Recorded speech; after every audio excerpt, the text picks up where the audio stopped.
বিশ্বের সবচেয়ে ক্ষমতাধর প্রেসিডেন্টের একজন রাশিয়ার প্রেসিডেন্ট ভ্লাদিমির পুতিন। তবে নিজ বাসভবনে সুরক্ষিত নয় পুতিনের বাসভবনে ড্রোন হামলায় নড়েচড়ে বসেছে ক্রেমলিন।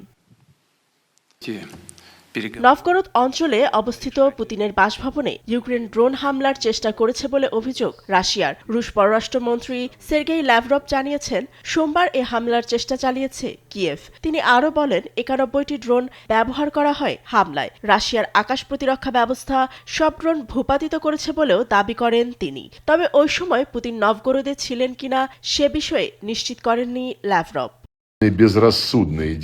এ ধরনের বেপরোয়া কর্মকাণ্ডের কড়া জবাব দেবে রাশিয়া সশস্ত্র বাহিনী প্রতিরোধমূলক হামলার লক্ষ্যবস্তু এবং তা বাস্তবায়নের সময় নির্ধারণ করা হয়েছে। আমরা যুক্তরাষ্ট্রের সঙ্গে আলোচনা প্রক্রিয়া থেকে সরে আসতে আগ্রহী না, তবে এই হামলার পর রাশিয়ার আলোচনার অবস্থান পুনর্বিবেচনা করা হবে।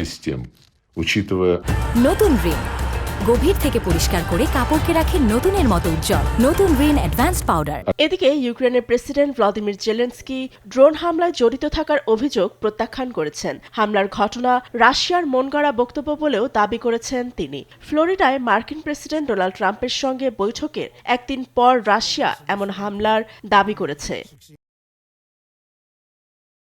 রুশ ফেডারেশন আরও একটি মিথ্যাচার। মূলত রাজধানী কিয়েভ ও এর সরকারি বাসভবনে হামলার ক্ষেত্র তৈরি করছে রাশিয়া আবারও একই কাজ করেছে। প্রেসিডেন্ট ট্রাম্পের সঙ্গে আমাদের কূটনৈতিক প্রচেষ্টার সব অর্জনকে নিচু করে দেখাতে এমন বক্তব্য দিচ্ছে।